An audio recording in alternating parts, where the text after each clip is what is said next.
And really good to see a really good turnout. There was lots of fringes to choose from, so we're delighted that you've chosen ours. So welcome, my name is Whyte, and sorry, I'm the director of IPPR Scotland, the Institute for Public Policy Research. We're a UK-wide think tank, but with a specific operation in Scotland, which I head up.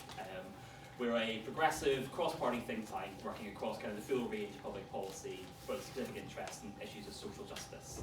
And that's what brings us here today. And so I'm delighted to have a fantastic panel with us to talk about the Scottish Government's commitments and ambitions towards delivering a minimum income guarantee.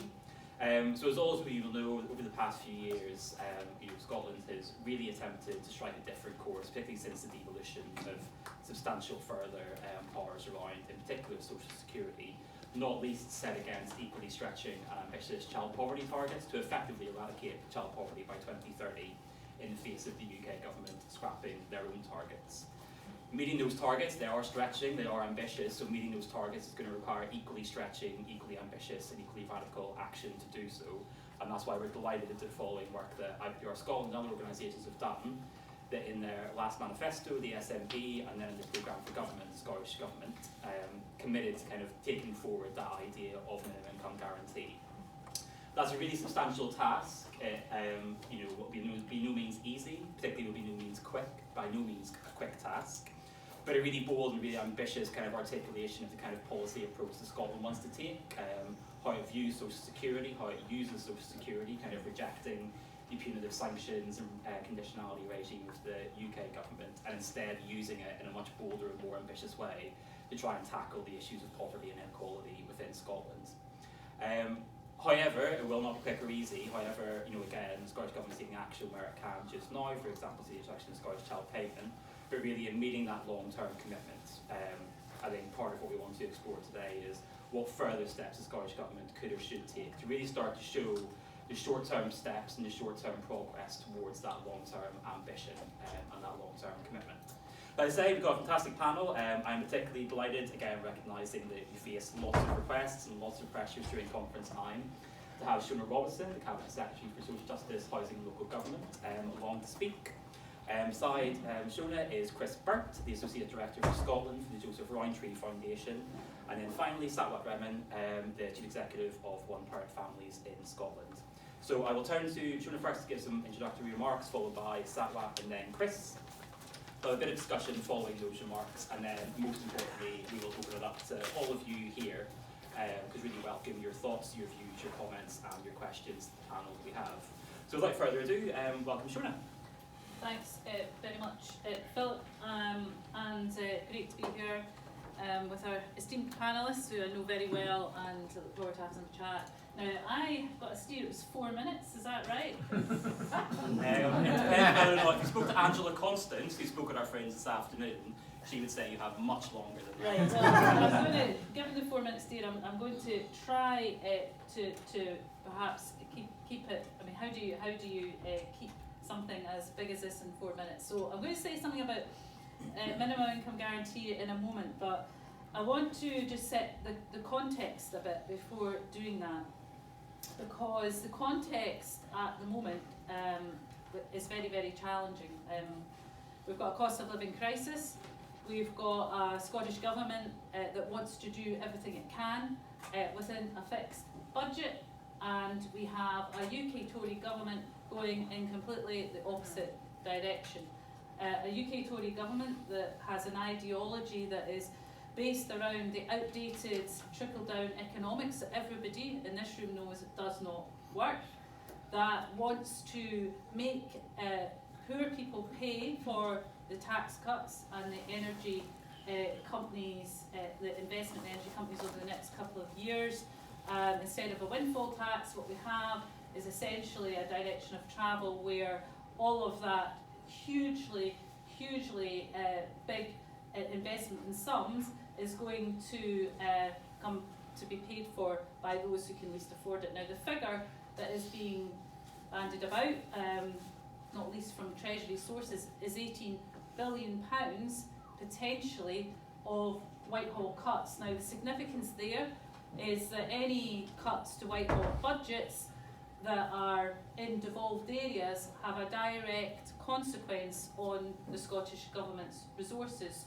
So in simple terms, if the Local Government and Communities Department down in Westminster has its budget cut, there will be a direct cut to local government communities, and the same goes for welfare spending. So we are in really, really serious times where we could, for the first time in devolution, with the 20 years I've been in the Scottish Parliament, potentially see massive cuts to next year's budget. Now, two things about that. One is that, of course, we absolutely need to resist that, and we will continue to call out the UK Tory government, and who knows whether they're even going to last as long as next year's financial year. However, if they do, and if they continue with this, then the second important thing is that we have made a clear commitment that tackling child poverty is our national mission, and protecting those budgets is an absolute priority. But let's be under no illusion, that will mean difficult decisions elsewhere. And I guess the third point is this. I didn't come into politics and I didn't go into government just to mitigate what UK governments do, Tory or otherwise, whether that's on the bedroom tax, on the benefit cap, which we are, with £3 billion this year we are putting in to supporting low-income households. £1 billion of that is not available anywhere else, but that's from within a fixed budget, so we've had to make those decisions in order to support people at difficult times. But I would much rather have the powers, the economic levers, the welfare levers that every other normal independent country has, to be able to set us on a different road and away from the decisions made at Westminster. Now, I'm sure I'll not get any pushback from this audience on that, but we've got to take that argument out to the public in Scotland and make it very clear that, of course, we always come under pressure to do more, and we will. We've got the emergency budget review coming up at the end of this month, and we will look to see what more we can do. And we have the budget discussions later on this year for next year. But we cannot escape the fact that we are constrained and indeed are under attack by this UK Tory government that has an ideology that is so far removed from the values of Scotland that it could be on another planet. So that is the context in which we are operating in. Now, I think that we have already indicated by what we've done under devolution. We've set up a new social security system, and although it's only 15% of the entire welfare powers, we've done a lot with it. So Ben McPherson, a colleague who's the Minister for Social Security, is responsible for Social Security Scotland, that has set up a system of, I think it's 12 benefits, 7 new, that are being created in 4 years since the legislation came out. That is an amazing achievement. And the Scottish Child Payment is a payment that is being looked at internationally now, that is putting money into people's pockets at a time they need it most, going to £25 from the 14th of November to all eligible families with children under 16, and that is going to make a huge difference. But the work we're doing on the minimum income guarantee is, I guess, twofold. The first is that it begins to paint a vision of what we could do if we had the full powers of independence. Now, we've set up the expert group, and they've been working away, doing a lot of really, really good work. They're going to publish an interim report this winter towards a final report in 2024. Now, I've asked them to do two things. One is to set out to us what we might be able to do under devolution, but bear in mind that financial context that I just spoke about, but also what powers we would need to do the full minimum income guarantee.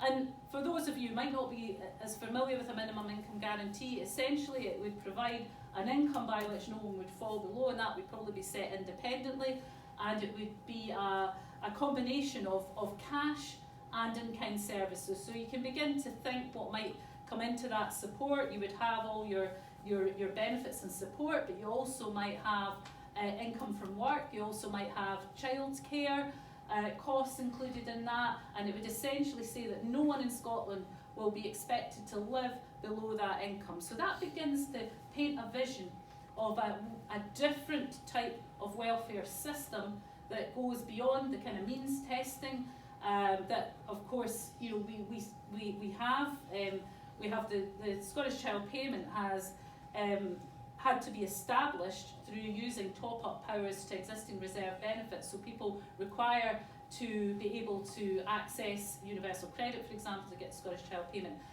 Moving along the lines of a minimum income guarantee gives us the scope to be able to think of a very different type of welfare system that is based on different values and can bring in a whole range of other aspects of how people live their lives. And it also could help people move into work more easily, rather than that cliff edge that people face between moving off benefits into work, which can be a really challenging and risky time for folk. So it begins to scope out and set a vision for people about the type of system we could have in an independent Scotland. And we need to give people hope, because it is really challenging at the moment. People have got their heads down, they're worried about how they're going to pay their bills and how they're going to feed their families.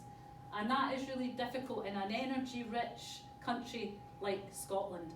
Really, really difficult and very frustrating. So we need to paint a vision of what we can do with the powers of independence and colour that picture in terms of the type of society we could have. And the minimum income guarantee, I think, could be at the heart of that. I probably have gone over a bit more than 4 minutes, but thank you for listening. I look forward to hearing your questions. Thank you.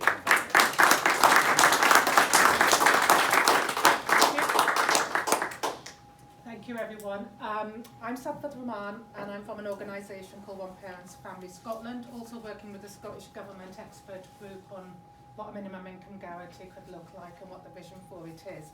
And for us as an organisation, this is a critical piece of work. I was speaking to somebody the other day and I said, actually, we were established as an organisation in 1946. And at that time, we had the beginnings of a welfare state.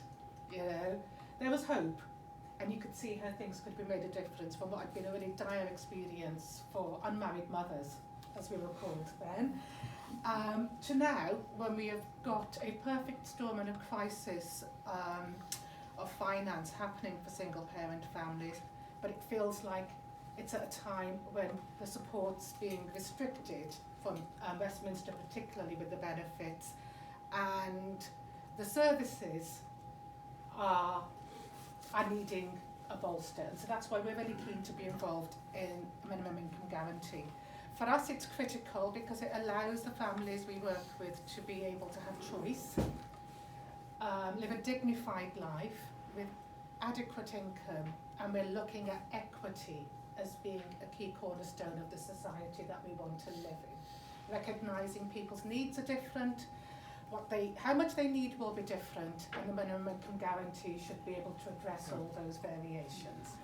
I mean, for me, we need to do what we can now, because more and more people, sorry, we've been plunged into darkness, but I'm going to carry on speaking, right? It's the power cuts. It's the power cuts. I'm used to it, load shedding. Load shedding is what they call it in Pakistan. That's where we are now. It's because we need to look to see what can we do now to pull people who are out of the water who are struggling, and in the long term, how do we actually fix the leak in the dam that's causing people to struggle so much now? Why do we need to do this? We need something that's going to support people out of poverty and actually remove those cliff edges Shona spoke about, but even out income. Many of the families we talk about how precarious income is for them. And to deal with the shocks, I mean, we've had austerity, we've had the pandemic, and now we've got the cost crisis. But prior to that, for many communities who were having to rely on benefits, they were seeing an erosion of those benefits taking place over a long period of time. And actually, when you talk to the parents that we work with, they want to be able to progress in education and work and not cycle in and out of entry-level jobs on a minimum wage. But actually at the moment there are so many risks in the benefit system and maybe having to come off benefits to try maybe going to college, and if that doesn't work out, having all the rates and the insecurity, many single parent families just cannot afford to do that because of the instability that would give them and their families. I was with one of the parents we work with on Wednesday, Vicky, and she was saying, I'm always worried at the moment because every time they talk about a budget review or changes to benefits, I think, what's going to be taken away from me now? And how am I going to be able to survive? With a minimum income guarantee, they'd know, and it's an entitlement and a right, and I think that's the way we need to sell it, as opposed to something that can be taken away. We recently undertook a survey of single parents in Scotland, and I'm just going to read a few quotes from there about some of the things why it's important to look at universal services as part of this as well. One parent said, the cost of transport takes up a fifth of my wages. The internet should be free. It's not a luxury, but an essential need for my son's schoolwork. Another one said, we don't eat breakfast. Cost of packed lunches is crazy, and due to the kids' ages, school meals are not free. I could only afford to feed my 2 children most days. Right? I am only eating cups of soup, and I tell them I'm on a diet to explain why I'm not eating. No heating on, we're struggling for the basics. That's why we need something that's adequate as a minimum income guarantee, not set at the poverty line, but a level that allows people to be able to live their lives with dignity. I'll stop there, thank you.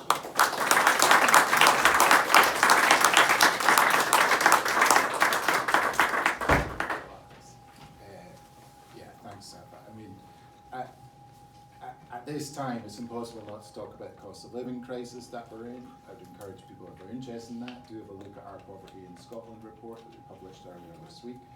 And some of the personal stories which are part of that too. Another mother told us that she was delaying weaning her baby because she didn't know how she would be able to afford solid food. Now, that cannot be a situation that we accept in a country as wealthy as ours. And I think the child payment for me is a signal of hope after a decade of awful attacks on the incomes of those with the least. Because I can't imagine any party, including the Conservative Party, trying to cut the Scottish child payment. Imagine the uproar there would be in Parliament if they tried to do that. I mean, if Shona tried to take 50p off the child payment next year, we would also go absolutely crazy. Absolutely. But I think I think for me this is where the minimum income guarantee has to be a signal of hope. We have to create something that it would be impossible to conceive of taking away. Because like that Poverty in Scotland report, I worked for JRF to look at the structural causes of poverty within society, not to describe people being cold and hungry. That brings me no pleasure whatsoever. That's not what I want to do. I'm sure it's not what Shona wants to do as the Cabinet Secretary in the Scottish Government. So I think that's perhaps some of the challenge, even if we were talking about within a devolved settlement or within potential independence.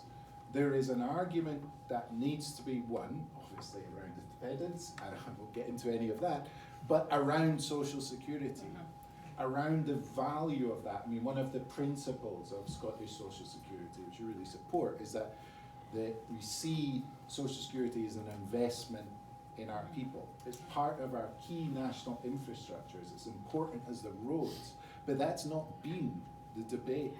We've had all this scroungers nonsense, and it's written into the laws of universal credit, the sanction system, the conditionality system. So, and I made this challenge in an earlier meeting as well. So whether you believe in independence or you don't, I know many of you will, is you have to make the argument for that better Scotland. Things have to change. That won't happen by osmosis. If you look at other countries, I always get his name wrong. He's either called John Byrne Murdoch or John Murdoch Brown, who's a journalist with the Financial Times. He wrote an article a couple of weeks ago about the relative inequality in the UK versus other developed nations. So the wealthiest 20 or 10% of people in the UK are as wealthy as any other country in the world, Germany, France, etc. The poorest are some of the poorest in the world. If you look at other countries, France, Germany, Ireland, Slovenia, the poorest elements of society there have more money comparatively than those in the UK. That is not the weather, it's not because they've got better food, it's because governments make better decisions. So, to reduce poverty significantly in Scotland, and a minimum income guarantee should have that at its heart, things have to change. You have to change spend. Some people have to pay more tax. It's a different society than one we have now, and as I said in our session earlier on, that's not something to be afraid of. That is a better Scotland.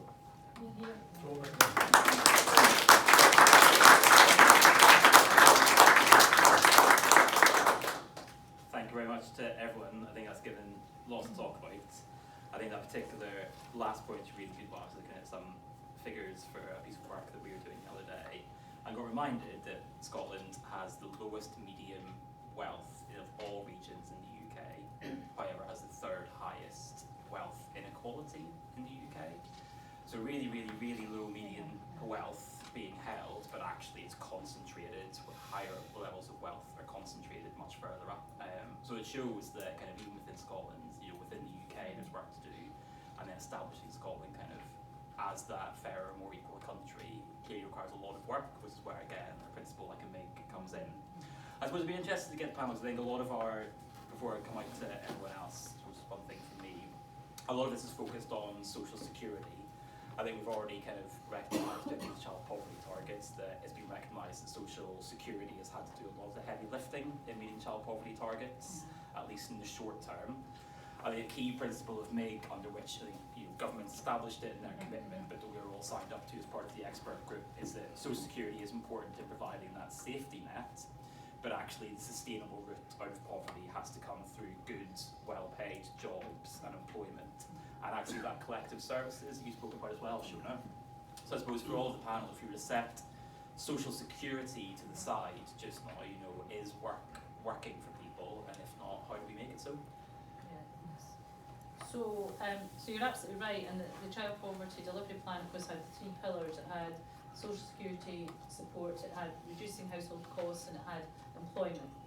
And reducing household costs, we're trying to, it's about keeping housing costs down and other costs, and of course this week we had the rent freeze in trying to keep tenants in their own homes and not lose their homes. But the employability side is also important, because we know that employment is the best route out of work, but into well-paid jobs. So of course the Scottish living wage has always been higher than the minimum wage, but there is a debate to be had about why UK is a low-wage economy. It has been for years.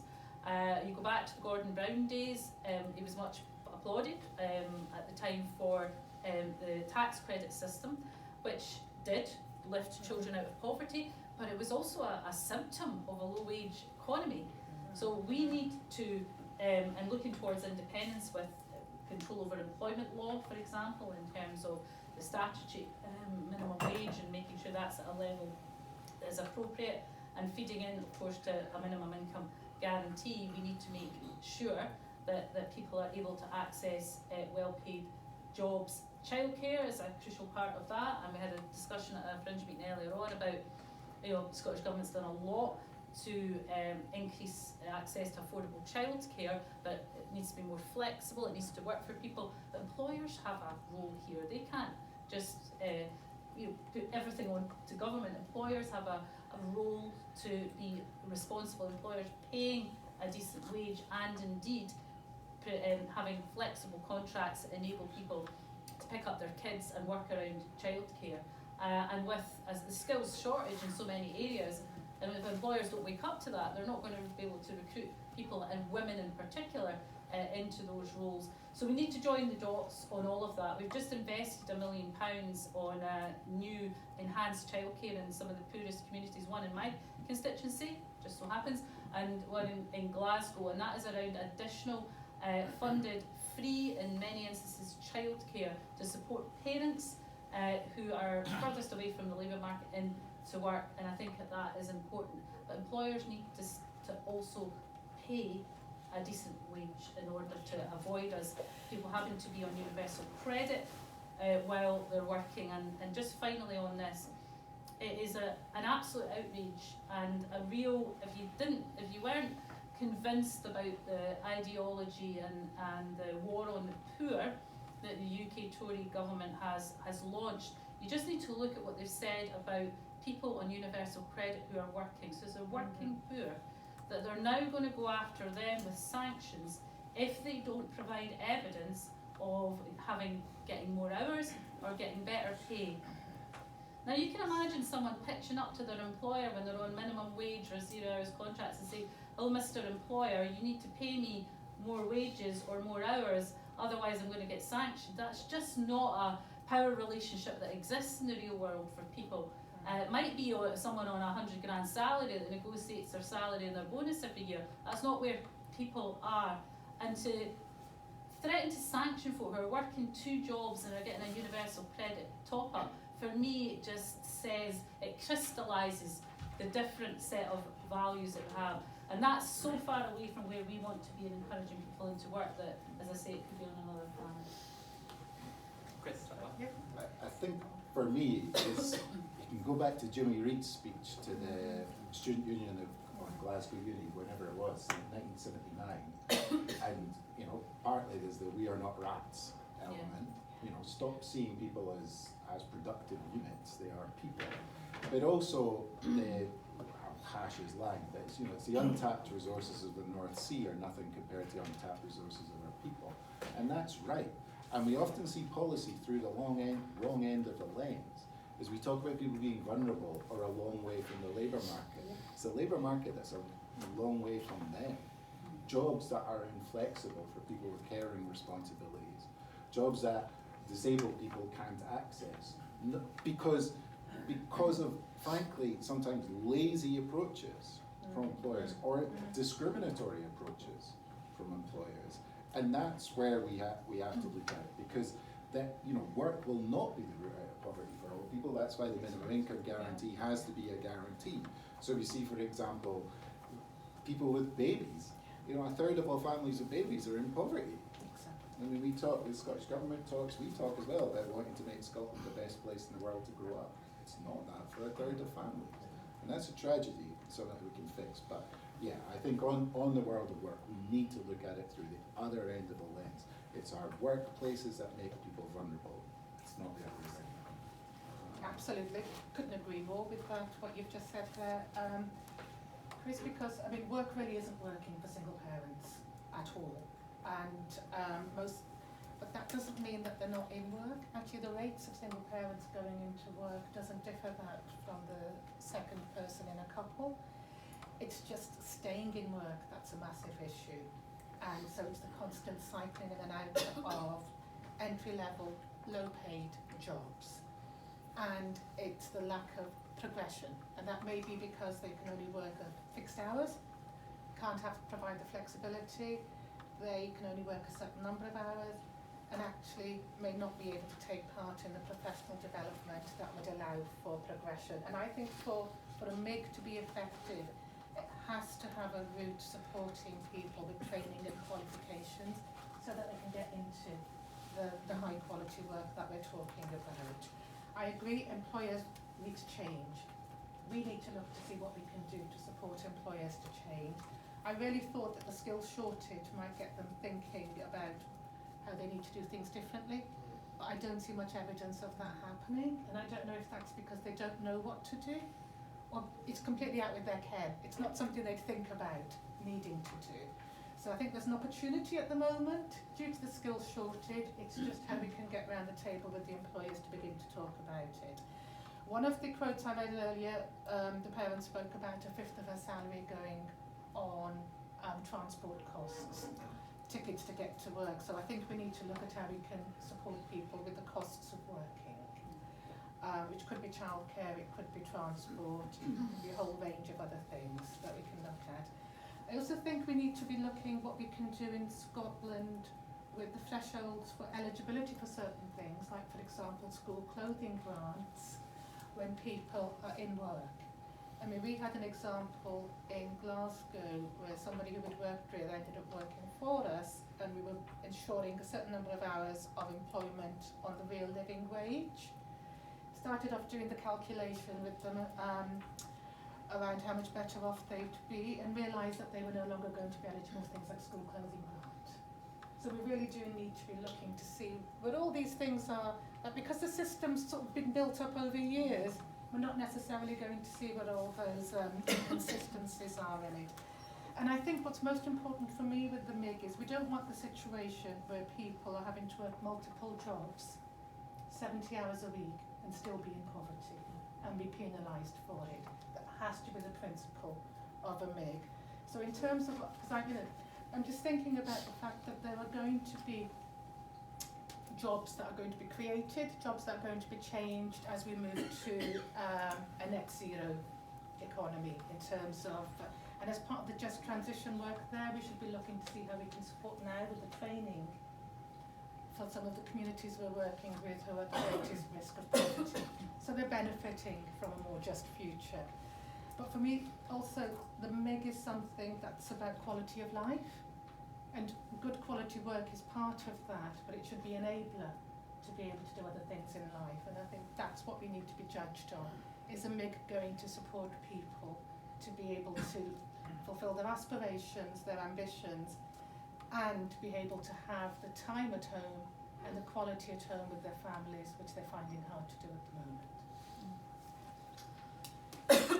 We'll come back to some of these panel, but if not, I'd just like to throw it open to anyone from the audience. Oh, lots of hands going up. Wow. So I'm going to take a couple at a time, so I'll remember that you've got your hands up, or I'll do just two at a time. So gentleman at the front here, and then right at the very back just now, and then we'll come to Okay guys, I'm coming, I guess, from Tis Hannon's perspective on the pensions thing. It needs to be affordable, and it's a good thing to do, but also advances maybe the argument for independence. So sorry Tis, I'm thinking that it's not by Moses, that's the thing that's going to change things for me. And it's not just voting about independence, it's the right thing to do, but it also does feed into the argument. So I guess I'm thinking of affordability for a minimum income guarantee. I love the idea that it maybe allows people to free up to have the confidence to go and educate themselves and reskill, which is great for us, and also the idea of possibly doing voluntary work, which is a benefit to society but wouldn't otherwise do. So I'm wondering, taking it in the round, not just income, it's £100 given to someone locally and into the local economy, I'm not just thinking that. Think it in the round, is there anything work that's been done that shows the net, and sort of net payback for an income guarantee, how it benefits society, maybe financially or in other ways? Is there any sort of papers that have been done to analyse the outcome? So that's my question. and down at the back. Thank you. Councillor Seamus Rubin, Aberdeenshire Council. I represent the Fraserburgh District. Apologies if you've covered this already, it was a little late. But when we see comparative figures for the UK versus places like the Republic of Ireland, you probably tell my accent. We have a few Tories where I live, and they're always challenging these kind of comparative figures. Are those figures adjusted for things like salary levels, pension rates, taxation rates? It's an important point because sometimes we get the occasional open-minded person, and if we know that those comparative figures are properly adjusted, then that's more ammunition. Thank you. Do you mean comparative figures around things like poverty? Yes. Shona, I might come to you first, if you can give, and then Chris, I'm going to throw you in the firing line for like me as well, help provide a kind of comparative interaction or comparisons to other countries. But I suppose, Shona, because it's going to be you first in terms of thinking about kind of, there's often a really negative perception with social security in particular, that it's a big cost to society, it's a drain on society. We've seen it from Suella Braverman this week and some of the comments that she made to Conservative Party conference in Worcestershire.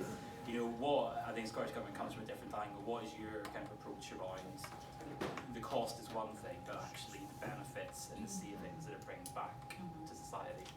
Well, I think it goes back to Chris's point about how you see social security and the narrative and the language we use around social security that Ben uses, I use, is about an investment in people. It's about dignity and respect and values. All of us rely on social security at one point in our lives in various ways, and we all draw on that collective contribute to in one way or another. So it should be seen as a collective resource there for people, to support people when they need it at different points in their life. And I think we need to, it's going to take time to get away from the Tory rhetoric, which is cranked up again with the, as you said, the anti-welfare, the anti-immigrant, all the, trying to blame poor people for the ills of society. It's the oldest trope in the book for those who want to protect wealth and their own folk. Let's face it, let's call it out for what it is. So I think we've made progress with Social Security Scotland. The feedback from people using it, so we're transitioning people over to adult disability payment from PIP, and honestly the stories of how different it feels from people who were terrified under the old system to now not quite, they weren't quite sure what to expect from Social Security Scotland when it came to ADP, but the feedback has been incredible about being treated with dignity and not made to feel frightened that they were being set traps. Very, very different, and I think that just shows that we can really truly have a system that is completely different and based on different values. Going forward, I think it's about building that on that system, because bearing in mind it's only 15% of benefits, so with full powers and full benefits, we want to build that system and make some more fundamental changes to it, and the minimum income guarantee, I think, would be at the heart of that. The point about comparisons, I'm not sure if you're meaning in terms of the usual kind of too be too poor arguments in terms of the balance sheet of Scotland's economic performances, but is that, I didn't catch it first, but I'm thinking more about levels of income support which is provided to people on benefits, right, adjusted for the relative, let's say the average salary in that particular domain, whether it's a Nordic country, Germany, Yes, France, yeah. Chris, do you want to come in? Yeah. So it's perfectly set up for that.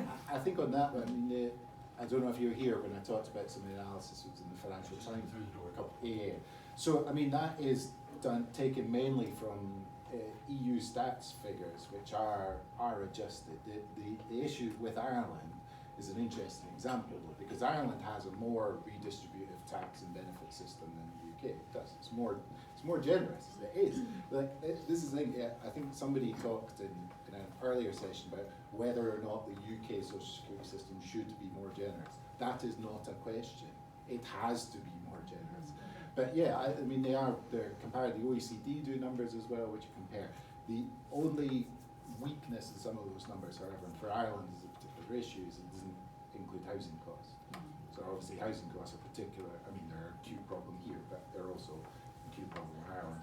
I mean, in the question from the front around the wider cost of sight, I mean, there are big numbers out there about the cost of poverty to sight. One thing I'm really interested in, and may even try and commission, is that we can all see the pressures in the NHS at the moment. It's not unique to Scotland, but we see it here.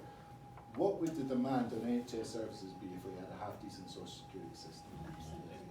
I can assure you it'd be a hell of a lot less than it is now. And I think that's the thing, is that's why social security is it's part of the infrastructure of our country, because when you pull it away, literally, austerity has shown us people die.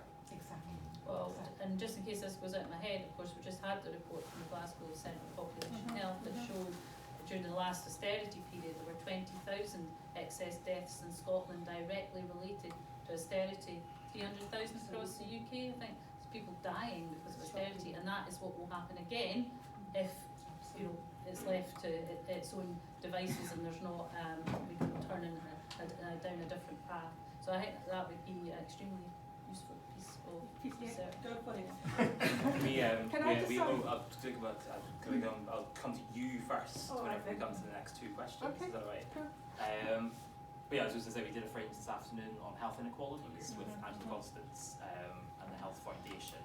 I think it's a really important one. I think we were saying at the fringe this afternoon that you hear an issue like health inequalities, and a lot of people just hear the phrase health or the word health and think that that is an issue that must be solved by health policy, whereas all of the panel were united in the fact that health inequalities actually are driven by social determinants that actually are not related to health, but actually bad health outcomes. So exactly as Chris said, I think being able to use concepts like social security and MAG to recognise that if you invest in a social safety net, actually what you're doing is paying off potential long-term consequences that come with financial insecurity and inequality. But I think there were two at the back here. Hello, and then we'll come back to you. So first, yeah. Hi, I'm Tracy Little, Councillor for Dumfries and Galloway. My question's around implementation. Now Shona, I was at your other session earlier, and both times you've mentioned employer responsibility, and in this session you mentioned tax credits. Now we know that tax credits encourage low wages. I mean, it helped families, but it enabled bad employers to keep their wages low. Now, when we're trying to create something to address these issues, can I ask if there's a possibility to consider flipping that on its head, the tax credit situation? We had people, the indignity of applying to all the myriad of forms and such like, the working families and having to claim for benefits to top up poor wages. And then we had big conglomerate businesses encouraged to keep wages low. If we flipped it on its head and had the employers applying for top-ups, then we would have companies who claim they can't afford to pay decent wages having to prove that. And when they can't prove that, they're having to pay decent wages. But when you've got businesses who would like to be able to pay more, but to stay afloat, genuinely can't afford to pay more, so they would, when they're applying, they'll be able to, prove that, and they would receive the top-up, so that, that it's all in the hands of the employer.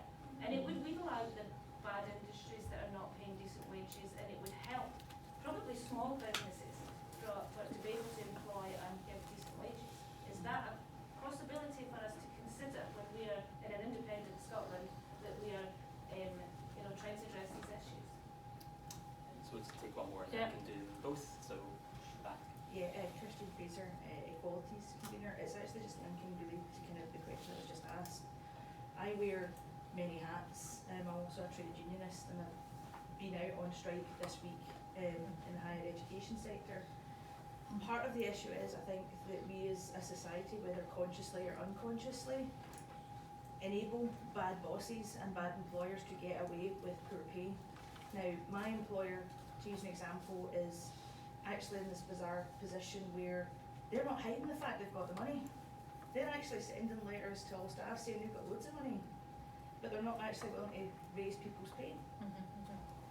But the problem is, the same people who end up from these organisations, whether they're companies, whether they're higher education institutions, they end up being rewarded by getting places on,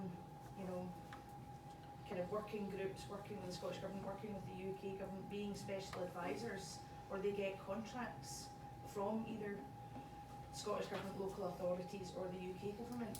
There does need to be something done to stop essentially you get rewarded for inaction and inertia by employers, because they're getting away really with not bothering about their staff a lot of occasions. And to be honest, I think people are angry because they can see it, but I think they're also a risk for politics in general, that we keep enabling this system. I think it's actually, caused a situation where people feel that literally work isn't working for them, because they're in situations where if you're working 30 or 40 hours a week or overworking that, who have you got to turn to? Because it just looks like society is endorsing essentially low pay and overwork. Thank you. I was going to start back because it's really good one. It's actually one that the MAG expert group that you mentioned before is starting to grapple with. So there's one of the issues we're grappling with of, if we introduce a MAG, does that incentivise employers to suppress wages? It's one that I've actually always wondered, because it almost assumes that employers understand their employees' lives. Like, do employers know that their employees are on benefits? Are they actually responding to a benefit system? Or are they just really bad employers and are suppressing wages with no knowledge of the benefit system? But it's still one that we're grappling with of, if you increase a big MAG, do you suppress? So I'd be interested to hear whether or not you've got any thoughts from particularly people you work with, Satwat, around what does that suppression look like in real life? It's not an easy question to try and answer, but have a go. But I think if I want to sort of pull it back a bit, I think the bigger question overall would have to be what type of economy do we want? And I think that's going to be critical to this. And whilst the MIG might be a means of achieving something, ultimately there's more fundamental change required in terms of what we value and how we value it. That doesn't help the parents I'm working with at the moment, that sort of aspirational view, so I will try to be a bit more pragmatic than that. But I do think, what we measure, what we value needs to change fundamentally. I mean, I would argue we need to move towards a well-being economy model, looking at quality of life indicators, etc., as the things that are important to us. I think some employers may not know the situations that their employees are in. I doubt very many of them know much about the complexities of the benefit system, but fundamentally, if you're profit driven, you're not going to care about that, So I think that's one of the things we need to look at changing. It's a bit chicken and egg for me, because would introducing a MIG which gave people more stability and security in their lives to be able to opt out of that type of bad employment make employers have to think about changing their working practices, And I think it's not helped at all that there's been very little enforcement of what's happened already, around the minimum wage, payment of the minimum wage, for example. There are very, very few employers who are called out and actually prosecuted for that at the moment. So I think we need to be looking to see what pressure in the short term can be put on Westminster, because those powers are held down there, to see how we can ensure that at least enforcement is happening of things like the minimum wage, whilst looking to see how what could happen longer term, which would result in a real living wage being a legal requirement. Because I do think there has to be a bit of, I think we're going to have to use the stick with employers at times, and not just think that the carrot's going to work, because it's not worked up until now. But it would certainly allow for more sustainable work for the families that we're working with, and that sustainable work and not the cycling in and out of work allows for the progression, which can allow for higher wages. So ultimately I can see the MIG being a mechanism to be able to see if we can shift some of the power that currently exists there between, or the power imbalance. But longer term, I do think there would have to be legislative change to get some employers to shift. I know the carrot and or the stick in the main is obviously limited to the Scottish Government just now, but should we welcome any thoughts obviously there as well? Well, I think the thing we also have to think about is what's coming down the line from deregulation of existing employment rights. I mean, here we are, we're talking about what we would like to see in terms of enhancing employment rights. What is coming down the line from Rehman et al. Is repeal of all those EU laws that have protected workers' rights. So it's the working hours directive, whether it's health and safety. So let's be under no illusion that they are absolutely determined to remove the rights and protections that workers have at the moment. So we're in for a battle and a half, not just about what we would improve and so on to see, but holding on to the protections that people have at the moment. This is serious times.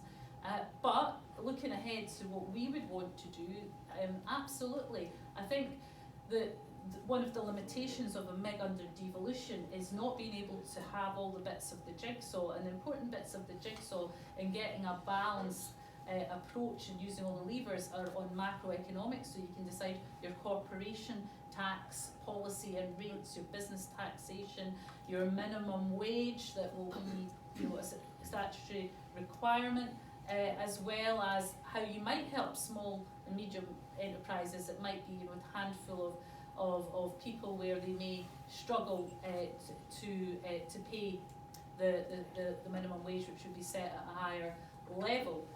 So all of these things I think would be in the mix, but having all of those levers at our disposal is absolutely required to make sure that that businesses pay their taxes and what they're due, and that they are, you know, they treat their employees not just by paying them a decent wage, but all of the rights as well. Germany is an interesting model because in Germany they look askance at our industrial relations because they've had for many years a different concept of, it's not the boardroom over here and the workers over here. They actually have a system of worker, employer, joint ownership, if you like, of business decision making. And lo and behold, they also have some of the highest rates of pay in Europe. And I think those two things, so industrial policy as well, I think there's something in about getting employers to think very differently about the way they work with the workforce and trade unions. Instead of seeing them as a threat, they see them as an equal partner. And I think that's the vision that we need to think about. So I had one here, and then I'll go to the gentleman at the back, and then we'll come back to the two of you at the end then. So, first. Can I make a sideways point first of all?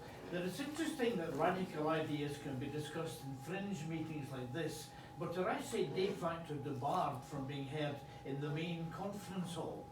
Now what I'd like to put forward, and it's implicit in this discussion, that really we need to actually change the values of economic discourse. There you are.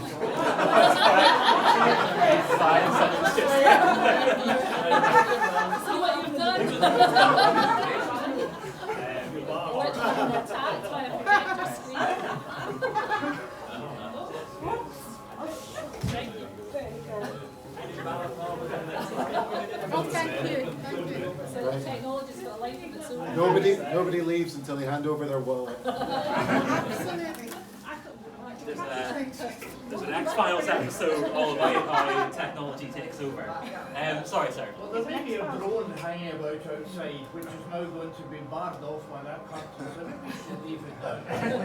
What I want to say is that Liz Truss, and I've no good words to say about it, when she changed the nature of current economic discussion by talking about growth, we've got to be prepared to do the same, to say redistribution, because there is already plenty of money out there. One of the problems about this discussion, particularly as it moves on to discussing universal credit and so on, is that it's part of a tendency on the left, I suppose most people are here, to find some way of protecting the weak and the poor without upsetting or incommoding the rich and the powerful. It's one of the things that has actually come out here, and it could be another risk in the minimum wage guarantee, that the government will take over for the inadequacies of unscrupulous employers. And they're not necessarily bad people. They're people who will follow the ordinary laws of capitalist economy, supply and demand, which basically means get away with anything you can.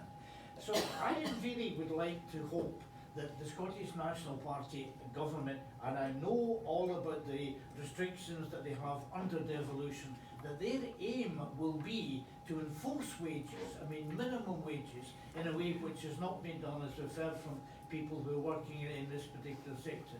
Because ultimately, that's the reason for poverty of this sort.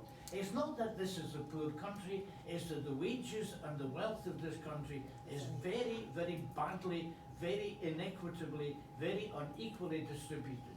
And until we say that, and until we hold the people who are genuinely responsible for that, and until we then give up on a policy of having a government to come in, it's necessary just now, of course, to make up actually for greed, which has now been tolerated, practiced, and indeed preached by the government in Westminster. Until we come to that, then we're not really going to make a lot of headway.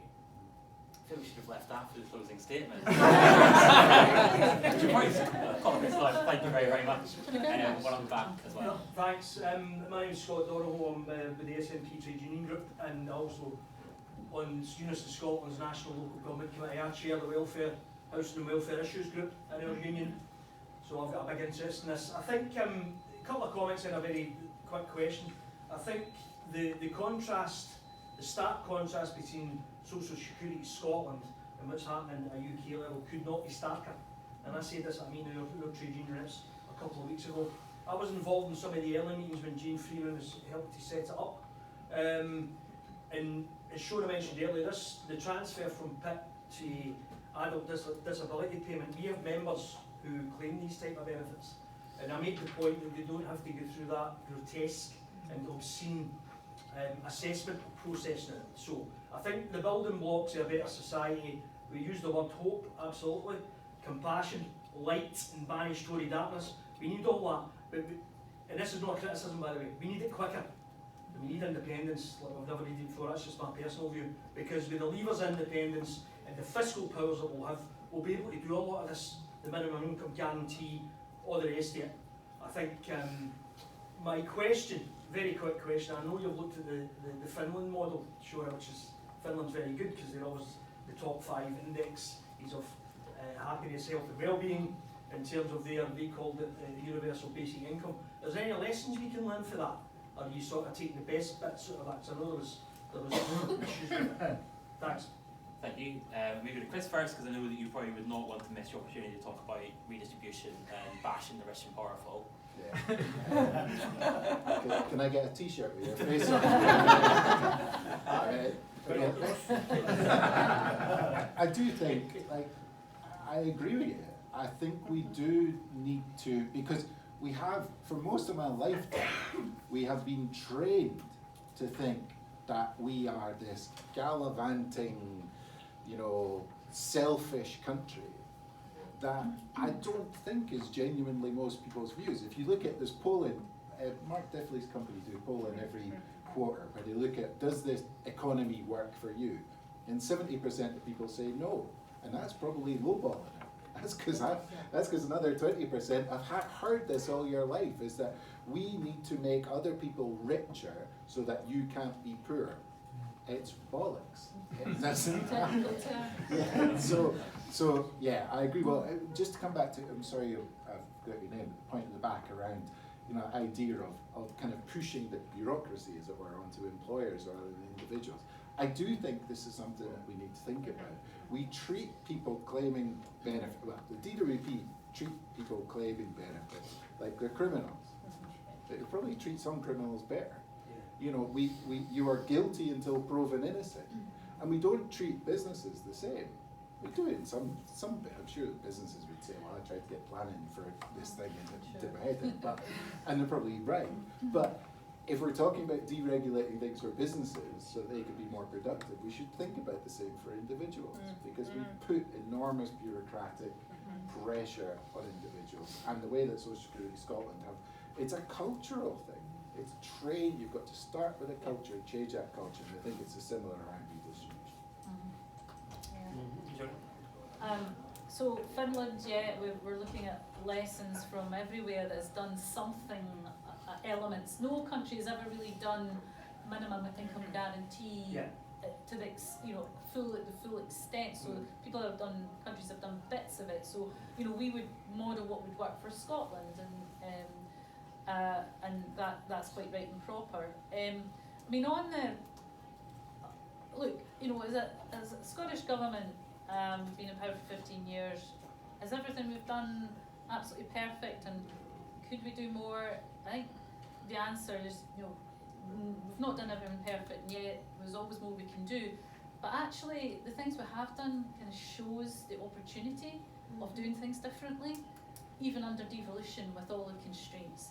And our job is to get that message out there. Look at what we've managed to do with things like the Scottish Child Payment, things like Social Security Scotland, things like emergency legislation to freeze rents because it's an emergency situation. Really acting differently. So think about what we could do with independence. Now there are big questions for us around the level of where we land with business taxes, where we land with wealth taxes, land taxes, all of which are being discussed. And I'm not sure I agree. I think a conference, there are very radical policies that get discussed at conference, but it's difficult to always take them from being discussed at conference to actually making them work in practice in a devolved context.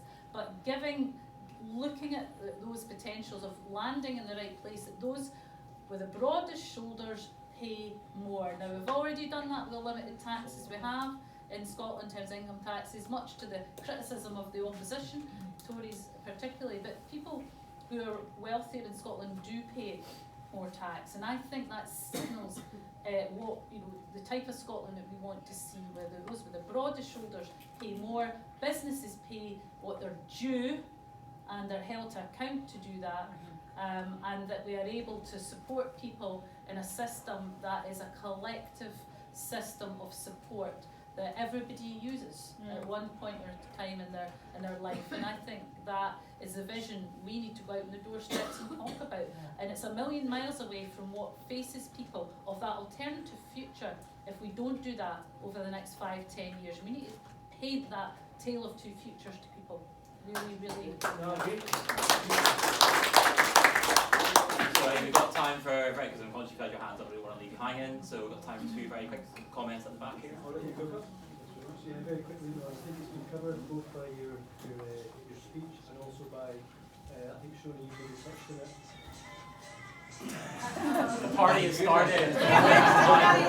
Karaoke here.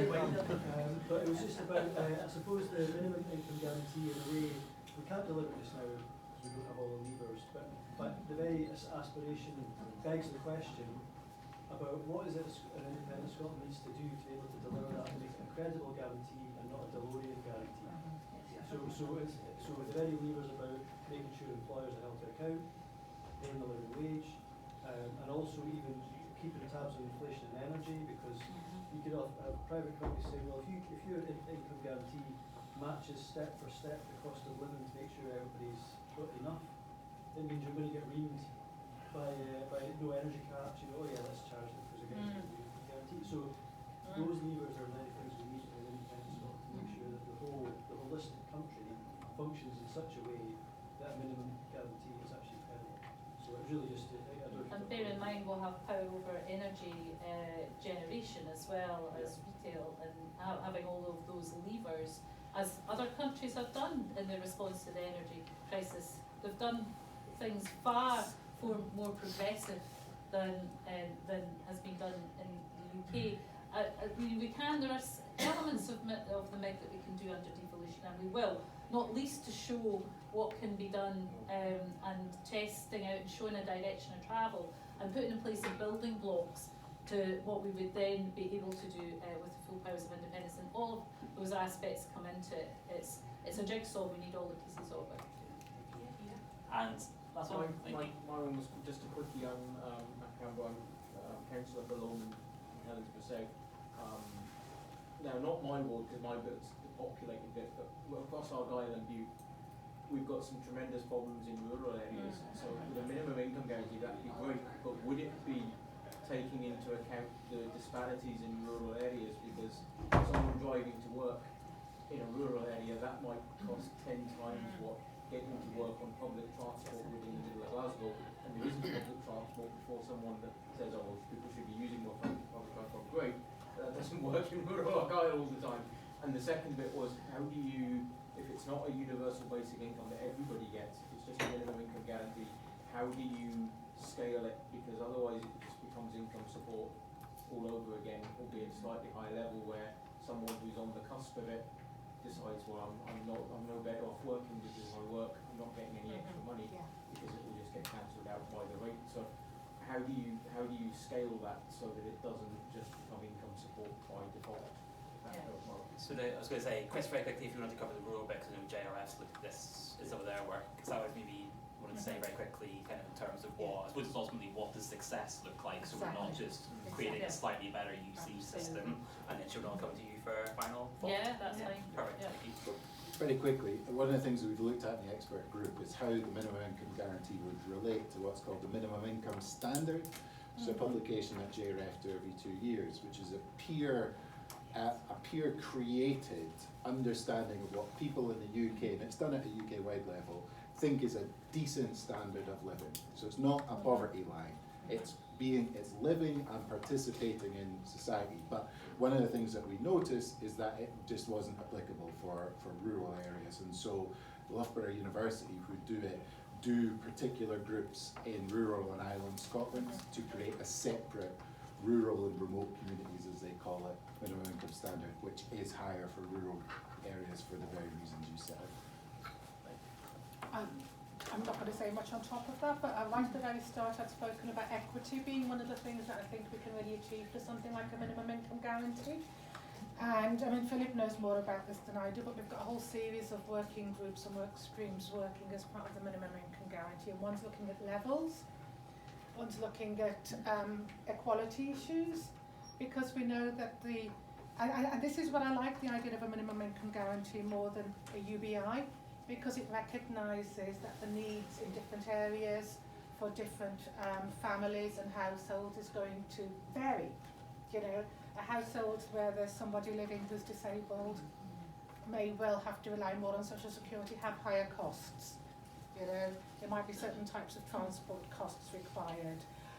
So these are the very things that we're needing to address through a minimum income guarantee.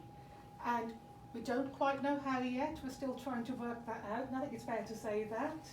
And part of the process is going to be looking at pilots. We've just got a group starting to look at piloting, and so we would want to look at a rural area to say what would be an effective minimum income guarantee there. What would it be for a larger family? What would it be for a family affected by disability?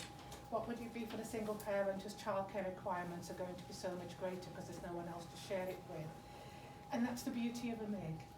It allows us to look to see what we can differentiate and what is that level, recognising not everybody's the same and one size is never going to fit all. Yeah. And that's why we set up the expert group, because it is complicated and complex, and I want to pay tribute to everybody who's doing this work. I think it's tremendous, and it really does give us, something quite unique to think about how we build, and it will be building, it'll be building blocks of it under devolution, what we can do, but building those blocks of the type of very different society that we want to create, and I think the work that's going on is really first class, so it's good. Thank you. Yeah, as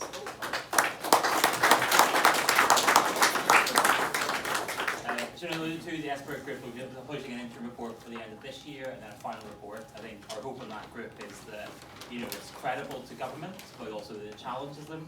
This is a big long-term commitment. It's not one that will be done with current devolution settlement. It will set a long-term ambition. But I think really importantly, we know that people are suffering now. We know the effects of the cost of living crisis. We know that poverty targets need met in the next few years. So that long-term ambition is right, but it needs to come with incremental progress, and I think that's something that's shared right across the panel. But most importantly, really thank you hugely to our panel today. This is always takes lots of time out of diaries to bring events. Shona, I'm sure you're doing multiple the next couple of days.